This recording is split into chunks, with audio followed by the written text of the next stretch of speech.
तो कुरान करीम का सीने में महफूज हो जाना एक बड़ी नेमत है।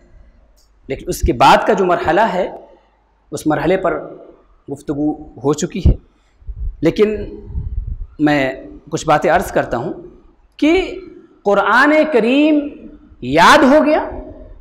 याद होना एक मरहला था, एक बुलंदी थी जो हमने हासिल कर ली। उसके बाद और भी मकामात हैं। उसके बाद का मकाम क्या है कि उसके बाद का मकाम यह है कि कुरान की फ़हम हासिल हो, कुरान को समझें, कुरान के अल्फाज को समझें, कुरान के मानी को समझें, कुरान करीम में क्या पैगाम है उस पैगाम को समझें। और फ़हम के बाद, कुरान करीम की फ़हम के बाद कुरान करीम में तदब्बुर का मरहला आता है, कुरान करीम में गौर व फिक्र का मरहला आता है। और कुरान करीम में जो गौर व फिक्र है, इस गौर व फिक्र के 3 मरहले हैं, 3 स्टेजेस हैं।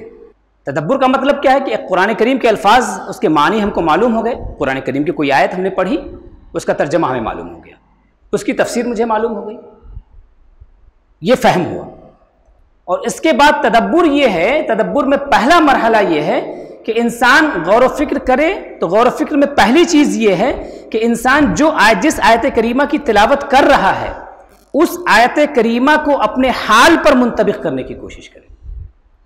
अल्लाह ने फरमाया कुरान करीम में ना कि लक़द अंज़लना इलैकुम किताबन फ़ीही ज़िक्रुकुम, हमने तुम्हारी तरफ एक किताब उतारी है जिसमें तुम्हारा जिक्र है।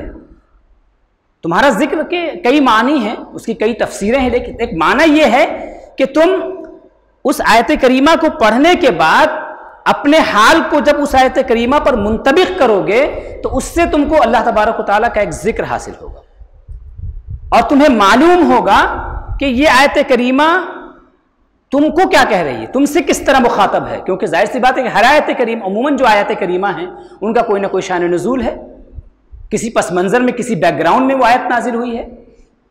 आयत करीमा किसी न किसी सहाबे किराम में या उस ज़माने के हालात को खिताब करते हुए उतरी है। तो एक तो यह कि ठीक है ये आयत करीमा उतरी और उसके बाद हमने माना भी समझ लिया, माना का तर्जमा हमको मालूम हो गया और कुरान करीम के अल्फाज का तर्जमा मालूम हो गया और हम गुजर गए। लेकिन दूसरी सूरत यह है कि हम उसमें गौर व फिक्र करें, यानी ये सोचें कि ये आयत करीमा हमसे क्या कहती है, इसका तकाजा हमसे क्या है।